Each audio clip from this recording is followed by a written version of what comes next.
Olá pessoal, tudo bem? Sejam bem-vindos mais uma vez ao canal Ciências da Saúde e nessa aula de hoje eu vou falar sobre o gênero Staphylococcus, mais especificamente sobre a espécie Aureus, que é uma espécie que faz parte desse gênero, que é uma bactéria coagulase positiva, tá?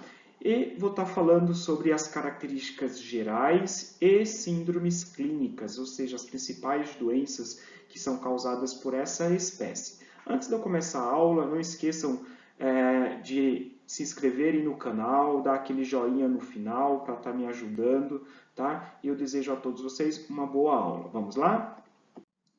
Então, esse gênero Staphylococcus, ele é composto aí por aproximadamente 31 espécies diferentes de bactérias, sendo que desse total, 3 delas são de interesse médico, né? Quando a gente se refere a uma bactéria de interesse médico, é que elas têm aí uma capacidade patogênica, têm aí capacidade de causar doenças nos seres humanos, tá? E aí os principais representantes, né, as principais espécies patogênicas desse gênero Aureus são a espécie Aureus, Epidermides e Saprofíticos. Então, nessa primeira parte, nessa primeira aula, eu vou falar exclusivamente só da espécie Aureus, e aí não deixe de assistir a segunda parte dessa aula, que eu vou estar falando sobre as outras duas espécies, Epidermides e Saprofíticos. E ainda tem uma terceira aula que eu vou estar abordando a parte de diagnóstico, né? Como que é realizado o diagnóstico microbiológico para identificação de cada uma dessas espécies. Eu vou estar deixando todos esses links lá na descrição para que vocês consigam ter acesso facilmente a todos esses conteúdos, tudo bem? Então vamos lá ver quais são as características gerais, né? No caso, essas características gerais com relação a qualquer uma dessas espécies que pertencem a esse gênero, tá? Então trata-se aí de cocos gram-positivos, né? Então essas bactérias, quando elas são coradas lá pelo método, né, pela técnica de coloração de Gram, observa-se através do microscópio que são cocos, né, corados de roxo, ou seja, são cocos gram-positivos. Essas bactérias elas são anaeróbias facultativas, elas crescem tanto na presença quanto na ausência de oxigênio e são imóveis, ou seja, não são bactérias flageladas, elas não possuem flagelos. Tudo bem? Essas espécies que pertencem a esse gênero Staphylococcus são bactérias ubíquas, né? O que são bactérias ubíquas? São bactérias que estão por toda parte, né? Então, em todo e qualquer local é possível identificar espécies de Staphylococcus. Então, essas espécies elas colonizam a água, colonizam o solo, a terra, produtos derivados de animais, ou seja, alimentos como queijo, leite, carne, ovos, né? Enfim, no nosso próprio corpo, né? Assim como na pele e em algumas mucosas, é possível identificar a presença de espécies de Staphylococcus. Então, trata-se aí de bactérias que são ubíquas, né? Como eu já falei, que é possível encontrá-las em todo e qualquer local, tá? Também são agentes causadores de gastroenterites, né? Então eu vou estar falando mais para frente qual dessas espécies que também pode estar causando aí gastroenterites, ou seja, problemas gastrointestinais, tudo bem? Colonizam, né? Colonizam a pele dos seres humanos, portanto, fazem parte da microbiota normal. Só que quando eu falo que colonizam a pele dos seres humanos, assim como mucosas que fazem parte da microbiota normal, não significa que todas as pessoas sejam portadoras, que tenham, né, essas espécies de Staphylococcus, tá? Porém, aquelas que são portadoras, as principais regiões em que essas espécies estão presentes são as narinas, né? No caso na mucosa das narinas, assim como nas axilas, região inguinal e na região do períneo, tá? Então, 30% dos humanos são colonizados, tá? Então, como eu já citei anteriormente, não é qualquer indivíduo, né? Então tem essa estimativa que em torno de 30% da população seja portadora de alguma espécie de Staphylococcus, tá? E aí tem uma outra, vamos dizer assim, estatística, né, que mostra que profissionais da saúde, 90% deles são portadores de Staphylococcus, tá? Porque os profissionais da saúde são grandes portadores de espécies que fazem parte desse gênero, porque estão em ambientes, no caso, né, trabalham ali no ambiente hospitalar, que é um ambiente em que tem uma grande quantidade de bactérias, assim como lidam com doentes que que estão colonizados não só por bactérias, mas por vários outros micro-organismos. Então, facilmente, esses profissionais eles acabam adquirindo. Só que isso é um grande problema, né? Porque conforme esse profissional ele adquire essas bactérias, ele consegue facilmente estar transmitindo para outros pacientes, principalmente se não tiver o hábito, por exemplo, de lavar as mãos antes de ter o contato com um paciente e outro. Assim como é importante os profissionais da saúde sempre estarem passando álcool, por exemplo, nos estetos, no estetoscópio, assim como em termômetros, que são aparelhos que são utilizados para medir temperatura, por exemplo, ou aferir pressão, ou está fazendo ausculta, né, entre os pacientes. Então, os simples contatos, né, o simples contato desses materiais entre um paciente e outro é uma forma de como pode estar transmitindo bactéria entre eles, assim como o próprio profissional da saúde, se ele não estiver utilizando equipamentos de proteção individual corretamente, ele também pode estar transmitindo para esses pacientes. E aí, dependendo da condição de saúde desse indivíduo, ele pode estar desenvolvendo infecções graves, né? Infecções sérias, né? Por bactérias que pertencem a esse gênero, tá? Outras características é que estas espécies elas são extremamente resistentes a condições do meio ambiente, como por exemplo ressecamento e calor, tá? Só que aí o que é bom é que elas são sensíveis à clorexidina, né? Conhecido também como metiolate, que é um antisséptico. E é possível também realizar o cultivo dessas bactérias, né? Então, por meio utilizando meios de cultura até então comuns, como por exemplo o agar-sangue, que é um dos principais meios de culturas utilizados para fazer o cultivo de espécies de Staphylococcus, então facilmente a gente consegue estar fazendo esse cultivo desses micro-organismos e assim estar realizando outros testes e identificando qual que é a espécie que está causando aquele problema de saúde, né, no indivíduo hospitalizado ou não. Tudo bem? Fontes de contaminação, né? Quais são as principais fontes de contaminação?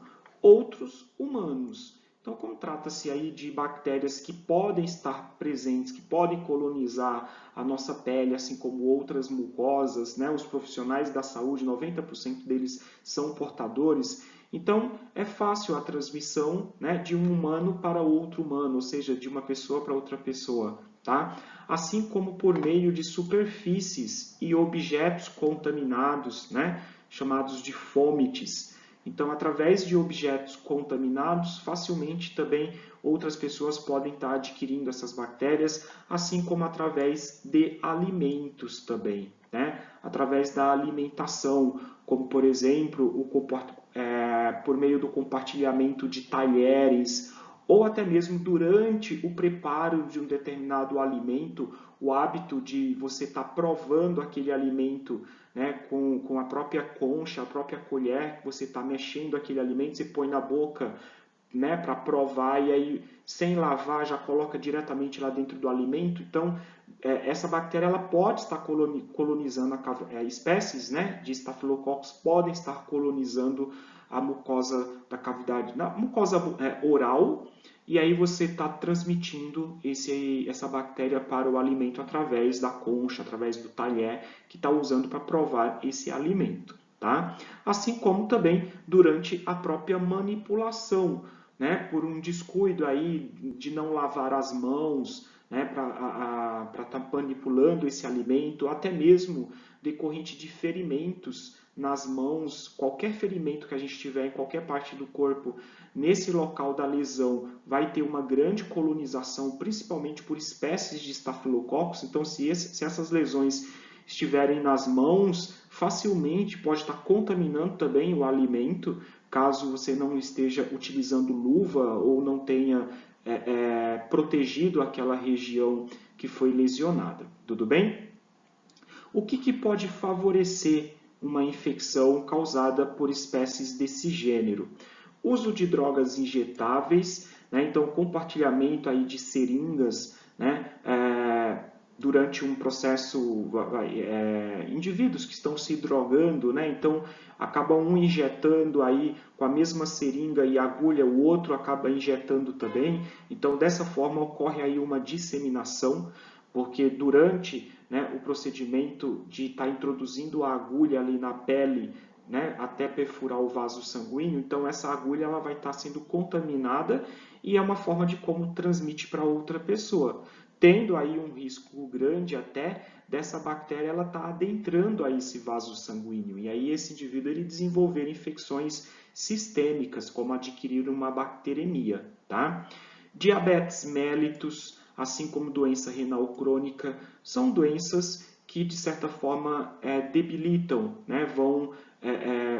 São doenças que favorecem que o indivíduo ele desenvolva infecções por micro-organismos que estão presentes no próprio organismo dele, nas suas próprias microbiotas, até mesmo por micro-organismos que possuem baixa virulência, porque ele está imunologicamente deficiente, tem uma doença crônica de base, né?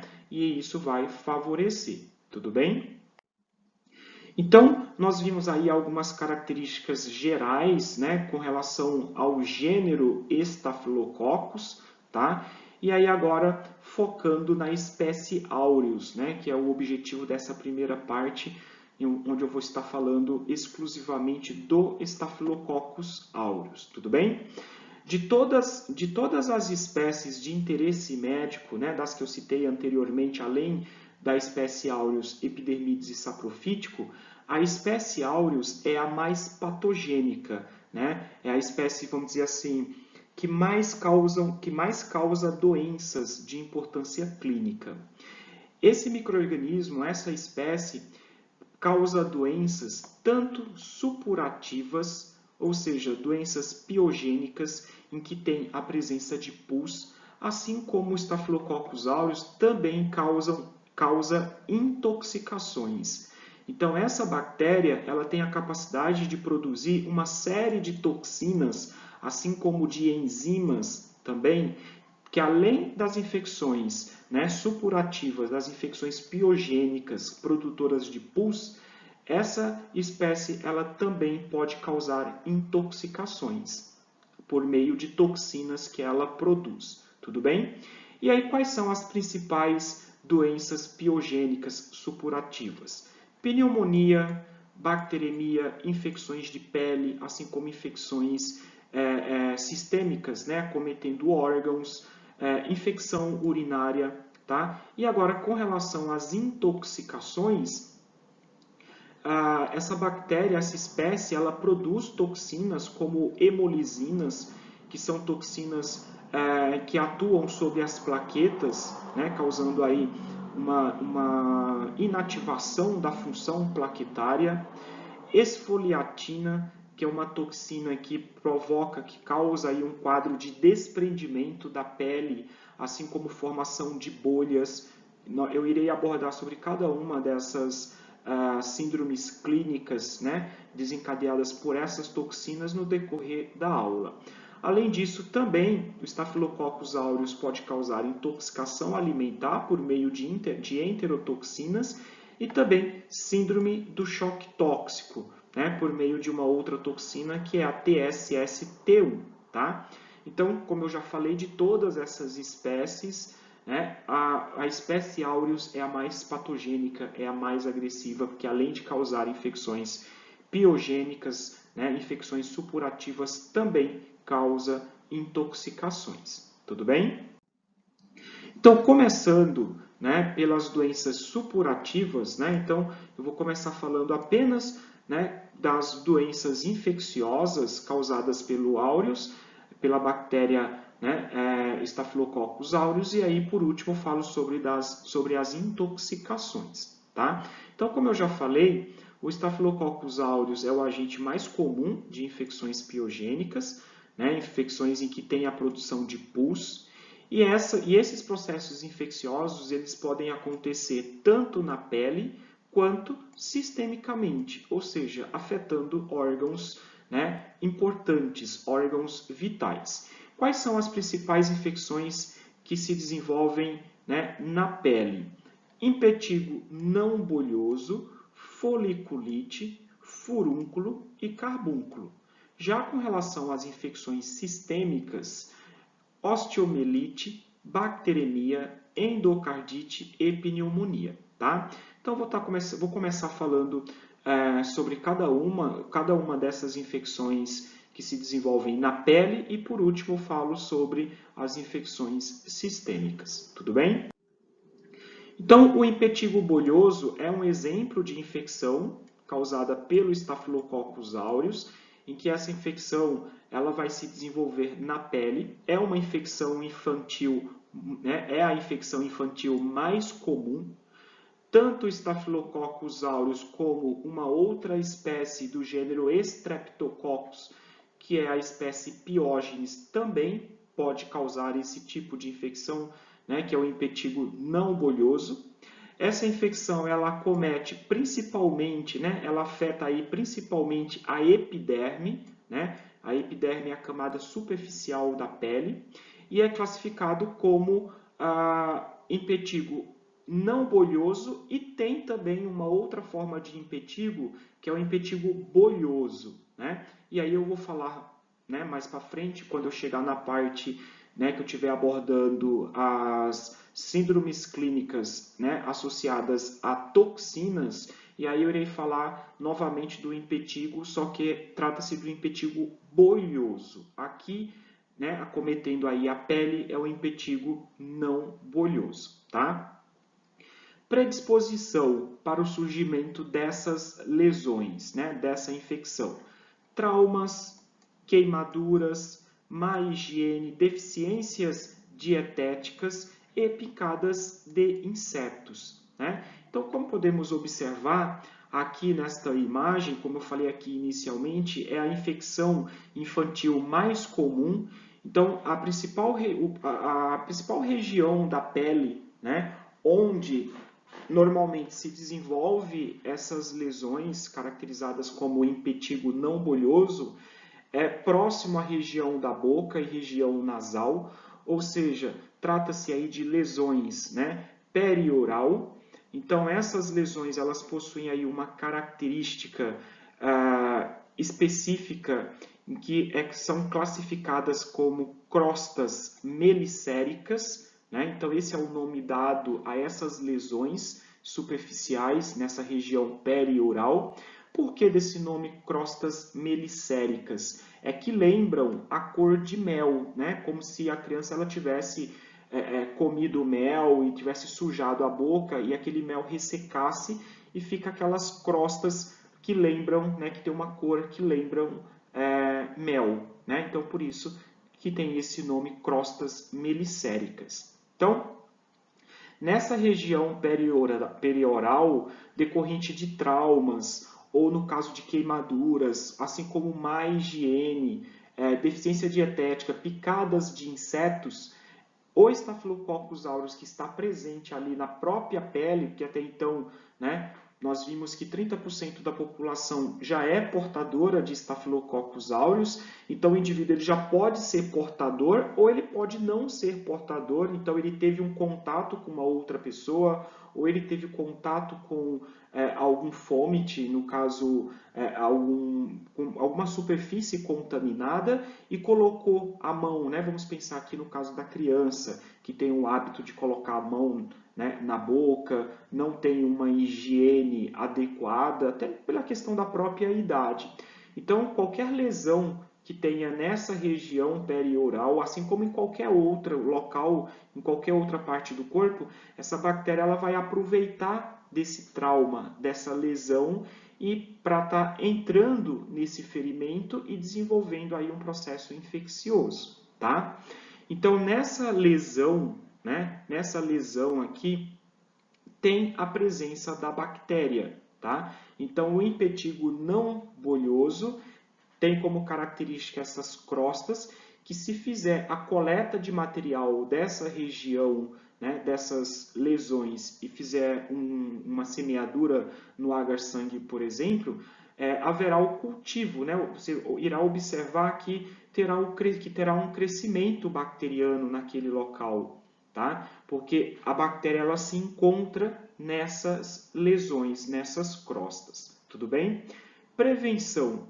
A principal forma de prevenção é uma limpeza adequada das feridas, até então para evitar uma disseminação, assim como transmitir para outra pessoa, né? Evitar contato com pessoas contaminadas, então o indivíduo que tenha essas lesões, como eu falei, ali tem a presença da bactéria, facilmente ela consegue transmitir, caso tenha um contato direto com essas lesões, e higienização das mãos, né? Então, sempre estar lavando as mãos, sempre que entrar em contato com qualquer superfície que possa estar contaminada, né? Porque ali tem um fluxo de gente, né? Sempre está passando pessoas por aquele local, né? Um local público, por exemplo, uma superfície de um corrimão ou de uma bancada, então facilmente ali pode estar contaminado não só por Staphylococcus aureus, mas por qualquer outra bactéria, tá? Tratamento. O tratamento geralmente ele é feito com antibióticos tópicos, no caso de pomadas, né, que são passadas no local onde se encontram essas lesões. Principais exemplos de antibióticos que são utilizados para tratar, né, o impetigo não bolhoso é a mupirocina, ácido fusídico e cefalexina. Então esses são os principais antibióticos que na maioria das vezes eles são utilizados, né, a forma de utilização é tópica, como eu falei, passando diretamente sobre a lesão onde se encontra aí as bactérias. Tudo bem? Próxima infecção de pele é a foliculite, né? Então a foliculite é nada mais do que uma inflamação do folículo piloso, né? Como que se desenvolve a foliculite? Como que ocorre aí essa inflamação do folículo piloso? É a partir do momento que ocorre uma obstrução desse folículo piloso. Então, a bactéria está presente aí na superfície, ela consegue adentrar esse folículo, causando aí uma obstrução e aí desenvolve uma reação inflamatória, formando essas pequenas lesões, né? Que são essas pápulas eritematosas, né? E aí um detalhe importante, a foliculite ela é caracterizada por um processo inflamatório de um só folículo piloso. Então, em cada lesão, em cada uma dessas lesões aqui, eritematosas, é um processo inflamatório apenas de um único folículo piloso, que pode ser doloroso ou não, depende muito da intensidade, né? Tem pessoas que têm uma colonização maior de áureos em determinadas regiões, como por exemplo axilas, na região da virilha, e aí quando realiza um procedimento, né, de depilação, né, após horas depois ou no dia seguinte, ela desenvolve aí uma foliculite em que fica extremamente dolorosa aquela região, porque muitos folículos estão inflamados, tá? E quais são as principais complicações que podem acontecer decorrente de uma foliculite? É o desenvolvimento de um furúnculo ou, no caso, do carbúnculo, né? Que são também processos infecciosos que acontecem aí a partir do folículo piloso, que aí eu vou falar, né, nos próximos slides sobre o furúnculo e o carbúnculo, quais são as principais diferenças entre eles e também com relação à foliculite. O tratamento também é realizado com antibiótico, tudo bem? Então vamos lá. O furúnculo, né? Então podemos observar aqui nessas duas imagens, né, de que essa lesão, o furúnculo, é uma lesão bem maior, né, do que a foliculite. Como eu falei lá anteriormente, a foliculite é nada mais do que um processo inflamatório de um único folículo piloso. Já no caso do furúnculo, é a união de vários folículos infectados, inflamados. Então, aqui, para formar essa lesão, né, significa que vários folículos estão inflamados, estão infectados pelo Staphylococcus aureus. E aí, comparado à foliculite, é muito doloroso, né? Então, nesse local da lesão, a sensibilidade ela é maior, né? Então, o indivíduo ele vai sentir muita dor nesse local. Geralmente, acompanha linfonodomegalia, que é o aumento dos gânglios linfáticos, principalmente os gânglios linfáticos próximos aonde essa lesão está se desenvolvendo, né? Se for um furúnculo, por exemplo, na região axilar, né? Ou se for um furúnculo na região da virilha, os linfonodos mais próximos irão apresentar aí um aumento, né? Demonstrando que está havendo uma reação do sistema imunológico na tentativa de eliminar, de combater esse micro-organismo. Mas tem a necessidade de entrar com tratamento, né, utilizando antibiótico, então o paciente irá receber antibiótico oral e também, na maioria das vezes, é necessária a drenagem cirúrgica, né, para drenar, né, fazer aí a retirada, drenar toda essa secreção purulenta que está presente dentro dessa lesão, dentro desse furúnculo, na tentativa de estar eliminando, né, as bactérias que estão ali causando essa lesão e com o antibiótico vai estar, né, tratando essa infecção. Tudo bem?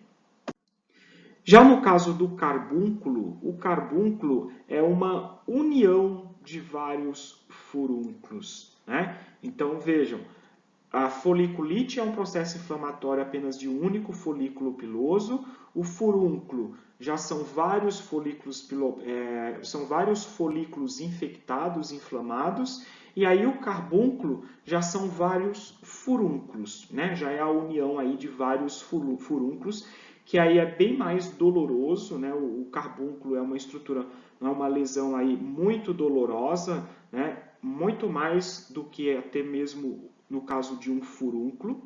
Geralmente acompanha também linfonodomegalia, né, da mesma forma. Então, linfonodos, gânglios linfáticos próximos dessa região onde está desenvolveu o carbúnculo estarão aumentados, né, esses gânglios linfáticos estarão aumentados. E aí tem um outro detalhe importante. Pacientes que desenvolvem carbúnculo podem ter febre, assim como calafrios, né? Ou seja, sinais clínicos sistêmicos, o que não acontece na foliculite e no furúnculo, tá? O tratamento, no caso do carbúnculo, também é com antibiótico terapia oral e, na maioria das vezes, tem a necessidade de realizar uma drenagem cirúrgica para estar eliminando toda a secreção purulenta que está presente dentro dessa lesão. Tudo bem? Então, no slide anterior, eu falei, né, das principais infecções em que se desenvolvem na pele, causadas pelo Staphylococcus aureus, a partir do momento que esse micro-organismo que está na superfície da pele consegue adentrar no folículo piloso, assim como em alguma lesão, né, causando lá o impetigo não bolhoso. Tudo bem? Agora eu vou falar sobre as manifestações sistêmicas, né? Sobre as síndromes clínicas, as doenças sistêmicas que o Staphylococcus aureus também pode estar causando, que é no caso aqui como principais exemplos a bacteremia e endocardite, né? Então, o que é bacteremia? Bacteremia é nada mais do que a presença da bactéria no sangue. Então, o Staphylococcus aureus é um grande agente causador, né, um micro-organismo comum de bacteremia. Só que essa capacidade do aureus de causar bacteremia é maior no ambiente hospitalar, tá? E aí, qual que é o problema? A partir do momento que esse micro-organismo ele consegue chegar na corrente sanguínea, facilmente ele consegue se disseminar para vários órgãos, causando, né, complicações de modo sistêmico, né, a partir do momento que começa a acometer aí órgãos internos, né, como ossos, como o próprio coração, pulmões, entre outros órgãos, trazendo aí complicações sistêmicas, podendo até ser fatais, levando o indivíduo a óbito, tá? Então, a partir do momento que essa bactéria está presente na corrente sanguínea, ela pode parar lá no coração, se acumulando no endocárdio, que é um processo infeccioso grave, tá? E geralmente essa endocardite, ela se inicia, ela envolve aí o coração direito, ou seja, o ventrículo direito, que é onde primeiramente essa bactéria ela chega no ventrículo direito e onde, né, inicia, né, desenvolve o primeiro foco infeccioso ali no coração. Apresenta uma alta taxa de mortalidade, em torno de 50%, e como eu falei lá atrás, usuários de drogas injetáveis em que realizam compartilhamento de seringas, eles são muito suscetíveis a desenvolverem uma bacteremia e terem essa complicação que é a endocardite, tá? Um outro foco de infecção que também contribui para uma bacteremia é qualquer um desses focos infecciosos que eu citei anteriormente da pele. Então, a partir de um impetigo não bolhoso, por exemplo, ou a partir de um furúnculo, ou a partir de um carbúnculo, esse micro-organismo pode adentrar a um vaso sanguíneo e desenvolver uma bacteremia e assim causar outras complicações. Tudo bem? Pneumonia e empiema, né? São outras complicações também sistêmicas, né? Causada pelo Staphylococcus aureus. Como que o indivíduo ele pode desenvolver a pneumonia ou empiema? Na maioria das vezes é por meio da aspiração, ou seja, de um processo de broncoaspiração. Isso é muito comum tanto em idosos quanto em crianças, quando estão se alimentando, broncoaspirar, né, ou até mesmo broncoaspirar secreções, né, que estão presentes na cavidade bucal, assim como das vias aéreas superiores, que são mucosas em que é possível, né, ter a presença dessa bactéria. Então, facilmente, por meio dessa broncoaspiração, esse micro-organismo pode chegar lá nos pulmões, desenvolvendo um quadro de pneumonia, assim como de empiema também. Essa bactéria pode chegar nos pulmões também por via hematogênica, ou seja, a partir do momento que ela está presente no sangue, no caso de uma bacteremia, ela também pode chegar lá nos pulmões via hematogênica também, causando um quadro de pneumonia, tá? A pneumonia estafilocócica é um quadro grave de infecção pulmonar, pode evoluir para uma pneumonia necrosante, claro que isso depende muito se tratar de uma cepa de Staphylococcus aureus que seja resistente, porque tem várias cepas de Staphylococcus aureus que são resistentes a certos antibióticos, que são antibióticos fortes, então elas já desenvolveram resistências. No final dessa aula eu vou estar dando exemplo de quais antibióticos que essa espécie já desenvolveu resistência bacteriana, tá? E 10% dos casos tem presença de empiema, né? O que é o empiema? O empiema é o acúmulo de pus nas vias aéreas. Então, 10% das pessoas que desenvolvem pneumonia estafilocócica desenvolve essa complicação que é o empiema, que é o acúmulo de pus nas vias aéreas. A pneumonia estafilocócica é um quadro infeccioso pulmonar muito grave, que facilmente leva o indivíduo a óbito, principalmente quando trata-se de idosos ou no caso de crianças, que são, né, no caso o idoso já tem uma debilitação maior do sistema imunológico por conta da idade, né, então ele fica muito mais suscetível a desenvolver infecções não só por micro-organismos que tenham baixos, que tenham que tenha aí uma virulência baixa, assim como até micro-organismos que sejam virulentos. Então, essa infecção nesse indivíduo vai ser muito mais forte, né, agressiva, e no caso da criança, por ela não ter ainda um sistema imunológico, vamos dizer assim, ativo, né, formado 100%, porque ela não viveu muito tempo suficiente ainda para ter entrado em contato com vários outros micro-organismos para estar fortalecendo o seu sistema imunológico. Tudo bem? Outra complicação sistêmica, né, outras complicações sistêmicas também, é a osteomielite e artrite séptica. A osteomielite ela pode ser caracterizada primária ou secundária. No caso da osteomielite primária, é quando essa infecção que acomete os ossos, né, causada aí nessa infecção óssea causada pelo Staphylococcus aureus, surge em consequência da disseminação a partir de um foco de infecção geralmente localizado na pele, como eu já citei anteriormente, né? E tem a osteomielite secundária, que é decorrente de traumas penetrantes, ou no caso de processos cirúrgicos, né? Então, o indivíduo adquiriu essa bactéria quando sofreu uma fratura exposta, por exemplo, uma fratura óssea, ou quando ele teve alguma perfuração com algum material perfuro cortante, ou, né, a partir de um procedimento cirúrgico, de uma lesão cirúrgica. Então, essa osteomielite ela é classificada como secundária.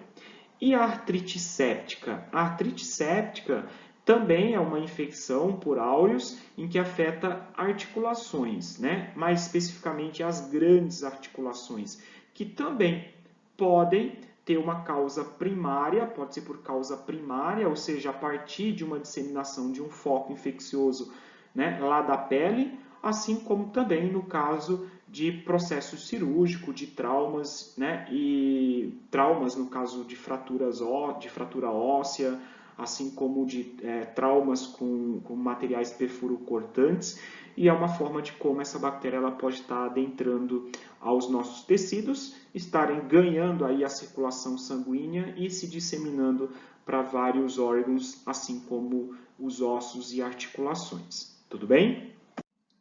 Então, nós vimos aí as infecções causadas pelo Staphylococcus aureus, né, infecções tanto que se desenvolvem na pele, quanto infecções que podem acometer órgãos, né, que são infecções caracterizadas como sistêmicas. Tudo bem? Vamos agora para a parte de intoxicações, né?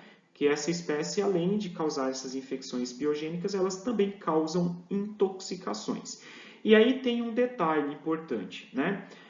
O aureus, com relação a essa capacidade de causar intoxicações, ele pode causar essa complicação tanto na presença, ou seja, na vigência de um processo infeccioso ou não. O que isso significa?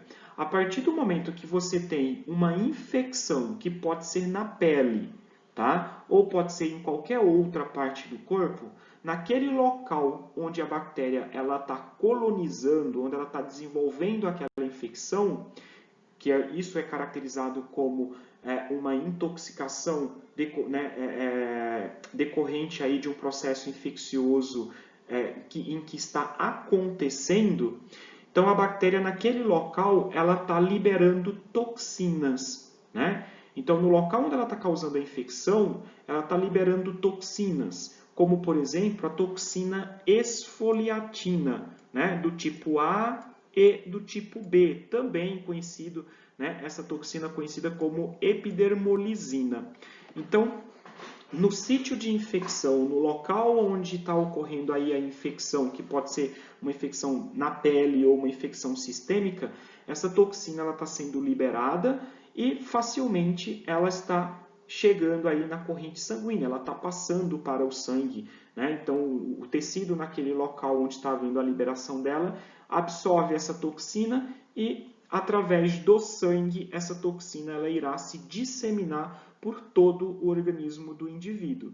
E aí vai caracterizar, né, um quadro clínico chamado de síndrome da pele escaldada, também conhecida como doença de Ritter. A doença de Ritter, ou síndrome da pele escaldada, é uma complicação decorrente dessa toxina esfoliatina, em que o indivíduo ele inicia com um eritema perioral, que em torno de 2 dias se espalha, né?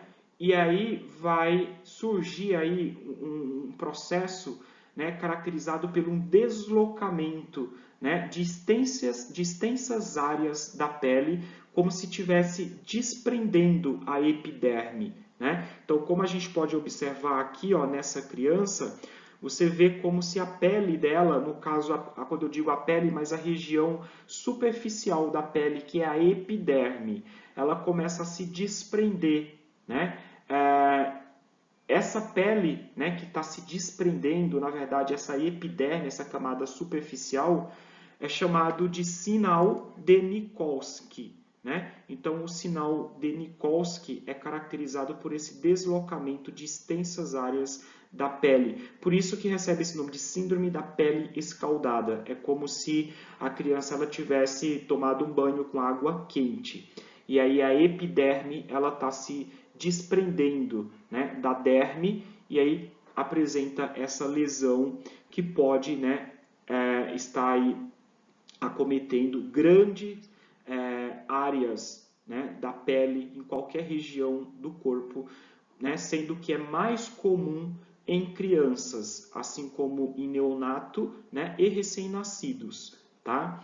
Então, essa lesão, né, esse deslocamento, esse desprendimento da epiderme dura aí em torno de 7 a 10 dias no máximo. Então, em torno de 7 a 10 dias, essa pele ela retorna ao normal e não fica nenhuma cicatriz aparente, porque foi só a epiderme, né, que se desprendeu da derme. Então, não teve lesões da região da derme, que é a região aí, a segunda camada da pele, tá? Então, com 7 a 10 dias, essa lesão ela desaparece, não ficando nenhum tipo de cicatriz, tá? E como eu falei, normalmente acomete aí recém-nascidos. Pode acontecer em adultos? Pode, mas é raro, não é tão comum, tá? Essa toxina, além dela causar a síndrome da pele escaldada, né, esse desprendimento da epiderme, também ela pode causar o impetigo bolhoso, né? Então, o que é o impetigo bolhoso? É nada mais do que essas lesões aqui, lesões bolhosas, né? Então, a epiderme, ela se desprende também, porém, tem um acúmulo de líquido dentro dessa pele, né? Só que aí é caracterizado como um impetigo bolhoso. Então, significa que essa lesão, esse tipo de impetigo aqui, ele não é caracterizado pela presença, ele não é causado pela presença da bactéria ali no local. Até então, se fizer uma coleta dessa secreção, desse líquido que está presente dentro desse impetigo, né, realizar a cultura, né, dessa secreção, você irá observar que não terá nenhum crescimento bacteriano, porque é uma lesão causada puramente pela presença da toxina. Diferentemente do impetigo não bolhoso, que nós vimos lá no início das infecções piogênicas causadas pelo aureus também, que acometem a pele, em que lá naquela situação tem a presença da bactéria, tá? Uma outra intoxicação também causada pelo Staphylococcus aureus é a intoxicação alimentar. Só que no caso da intoxicação alimentar, é uma intoxicação em que acontece na ausência de um foco infeccioso. Então, o que isso significa? Em que essa intoxicação ela não é causada pela bactéria que está no organismo do indivíduo. É quando ele ingere um alimento que foi contaminado por Staphylococcus aureus. Então, de alguma forma, né, o alimento, quando estava sendo manipulado, ele foi contaminado por essa bactéria E aí a bactéria ela morre naquele alimento, assim como se esse alimento ele foi cozido, por exemplo, causou a morte da bactéria, mas só que antes dela morrer, ela liberou toxinas, né? No caso, enterotoxinas, que são toxinas termorresistentes, que onde mesmo esse alimento sendo cozido, por mais que a bactéria, né, morra, essa toxina ela permanece naquele alimento ali ativa. Então, quando o indivíduo ingere esse alimento, ele vai desenvolver um quadro de intoxicação alimentar, tá? E quais são os sintomas desse quadro de intoxicação alimentar? Vômito, diarreia intensa, fezes não sanguinolenta, né? E esses sintomas, eles acabam após 24 horas, tá? Então, assim como esses sinais clínicos, eles iniciam muito rapidamente após a ingesta desses alimentos, que é em torno de 4 horas após o indivíduo ele ter ingerido esse alimento que foi contaminado por áureos e que ali está presente a toxina, né? Então, 4 horas depois, ou seja, muito rapidamente, ele já inicia esses sinais e sintomas, assim como também eles não duram muito tempo, né? Então, aí, após 24 horas, o próprio organismo, né, através das fezes, conforme esse indivíduo ele está evacuando, o processo de digestão, né, esse alimento que tem a presença da toxina foi digerido, passou já para o intestino grosso, foi eliminado. Então, é uma forma de como eliminar rapidamente essas toxinas e aí esses sinais clínicos eles vão desaparecendo, tá? Chegando aí 24 horas, já, né, o indivíduo não sente mais nenhum deles, tudo bem? O tratamento, ele é sintomático, né? Então, não tem um tratamento com antibióticos, o tratamento aqui é apenas com relação aos sinais e sintomas, como medicamentos para diminuir aí o vômito, né? Não é interessante dar algum tipo de medicamento que vai interferir no quadro de diarreia, porque é importante que o indivíduo ele tenha essas evacuações para estar eliminando essas toxinas e realizar um suporte de hidratação, né? O indivíduo está ingerindo bastante líquidos para estar repondo o que ele perde através dessas fezes diarreicas, dessas fezes líquidas. Tudo bem? Algumas cepas de Staphylococcus aureus podem causar outras complicações, como enterocolite. Só que aqui, no caso, trata-se de cepas de Staphylococcus aureus que são resistentes, né, que são mais agressivas. Uma outra intoxicação que também não necessariamente tenha a presença da bactéria é por meio apenas do contato com as toxinas que essas bactérias, que essa espécie de bactéria produz, é a síndrome do choque tóxico. A toxina causadora da síndrome do choque tóxico é a toxina TSST1, tá?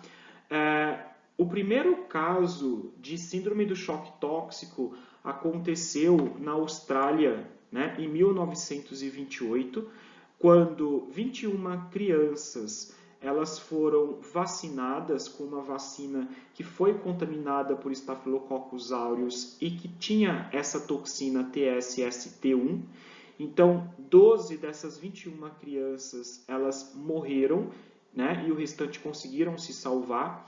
E aí, nos anos 80, surgiu outros casos também de síndrome de choque tóxico relacionado ao uso de absorventes íntimos em mulheres, né? Que aí até então, nessa época aí nos anos 80, essa síndrome de choque tóxico, ela ficou conhecida como síndrome do choque tóxico da mulher menstruada, né? Em que mulheres desenvolviam complicações, né, por essa toxina durante o período em que estavam menstruadas ou assim como depois desse período menstrual por terem utilizado alguns absorventes íntimos, alguns produtos íntimos que tinham sido contaminados por essa bactéria e ali tinha a presença dessa toxina.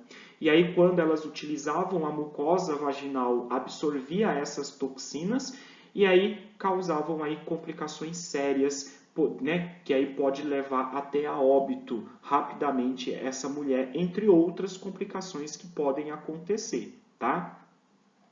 Essa toxina TSST1 é considerado aí um superantígeno, ou seja, a partir do momento que essa toxina está presente no nosso organismo, ela desencadeia uma intensa resposta do sistema imunológico, levando a um quadro de choque hipovolêmico. Né? Que o choque hipovolêmico é um quadro clínico grave, né? Sério, que pode levar o indivíduo a óbito rapidamente. E aí tem ainda também uma forma grave, né? Tem aí uma complicação maior ainda dessa intoxicação, né? Causada por essa toxina, que é a púrpura fulminans. A púrpura fulminans é a forma mais grave dessa intoxicação, que é caracterizado por um quadro de coagulação intravascular disseminada, assim como também coágulo pelo corpo todo com sangramento é formado.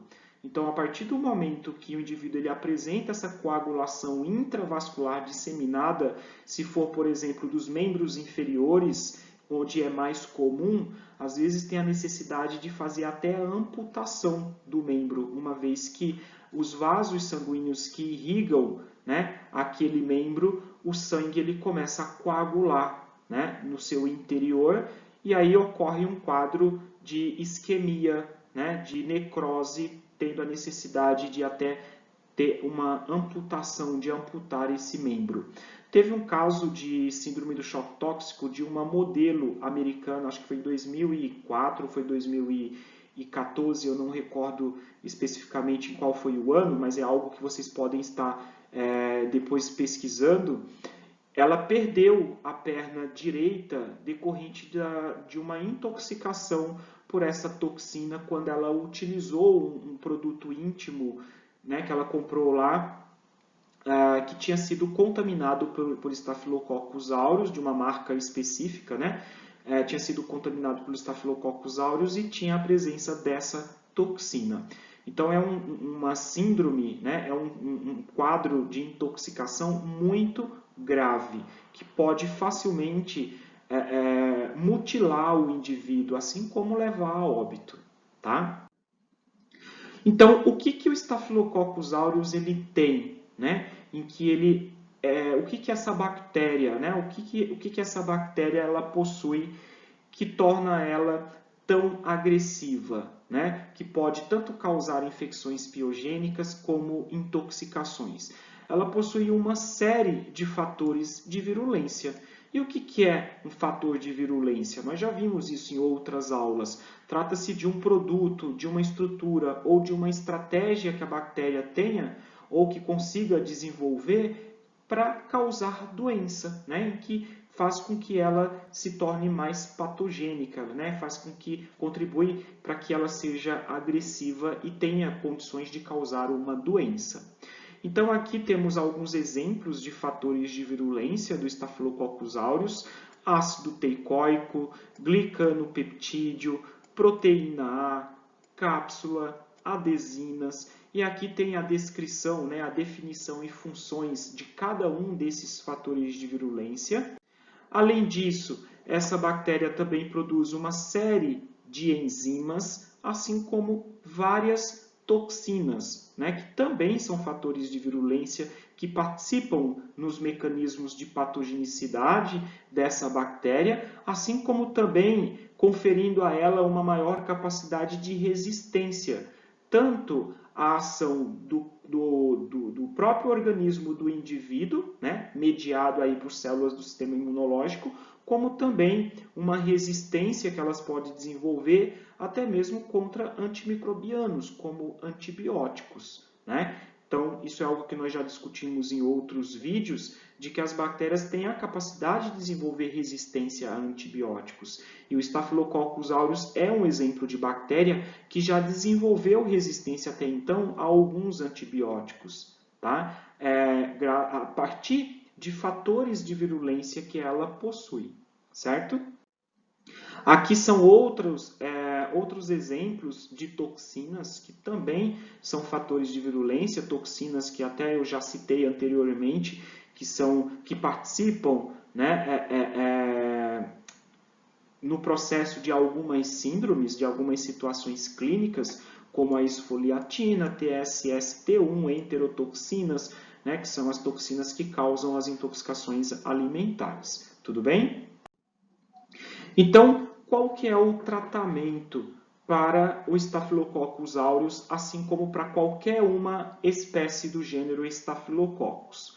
Então, o primeiro antibiótico que foi utilizado para o tratamento de estafilococcus, de espécies, né, do gênero Staphylococcus, foi a penicilina, né? Então, a penicilina, ela foi um exemplo, foi o primeiro antibiótico que foi utilizado para tratar infecções causadas por áureos, só que rapidamente essa bactéria ela desenvolveu resistência à penicilina a partir, né, da produção de enzimas como penicilinase.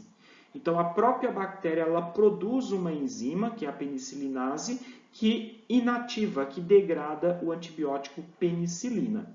E aí teve a necessidade, né, a partir, né, do momento que foi identificado cepas de estafilococcus resistentes à penicilina, o desenvolvimento de novas opções farmacológicas para tratar infecções por essa bactéria, que aí foi quando surgiu as penicilinas semissintéticas. E aí o principal exemplo de penicilina semissintética é a meticilina.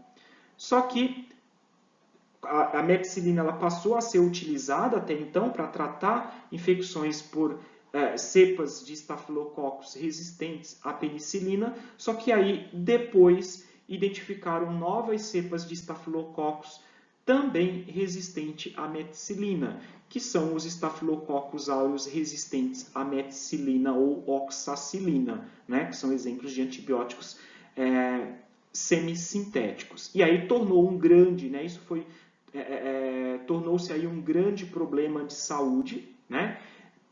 Mais uma vez tendo a necessidade aí de produzir, de identificar uma nova opção terapêutica, né? Uma nova opção antimicrobiana para o tratamento dessa bactéria resistente a esses semissintéticos. E aí foi quando surgiu a vancomicina, que aí a vancomicina é um dos antibióticos, vamos dizer assim, um dos mais potentes que tem, que passou a ser utilizado para tratar essas infecções causadas por Staphylococcus aureus resistente à meticilina e oxacilina, né, que trata-se de um antibiótico de amplo espectro, só que já foi também identificado cepas de Staphylococcus aureus resistentes à vancomicina. E isso é um grande problema de saúde, pública, né? Porque trata-se de uma bactéria que desenvolveu resistência a um antibiótico que é de amplo espectro. Então, aqui nós podemos observar que trata-se de uma bactéria que tem uma grande capacidade patogênica, né? Conhecida aí como possivelmente uma superbactéria, uma bactéria que tem resistência a um grande antibiótico, um antibiótico de amplo espectro. Tudo bem? Então, gente, eu chego ao fim dessa primeira parte da aula desse conteúdo de estafilococcus. Não deixe de assistir os próximos 2 vídeos em que eu estarei falando sobre as espécies de estafilococcus, só que coagulase negativas, tá? E por último, o terceiro vídeo que eu estarei falando apenas sobre os métodos de diagnóstico microbiológico de identificação de cada uma dessas espécies. Então, mais uma vez, não esqueçam de se inscreverem no canal e dar aquele joinha lá para me ajudar, tudo bem? Então, até mais, até a próxima aula.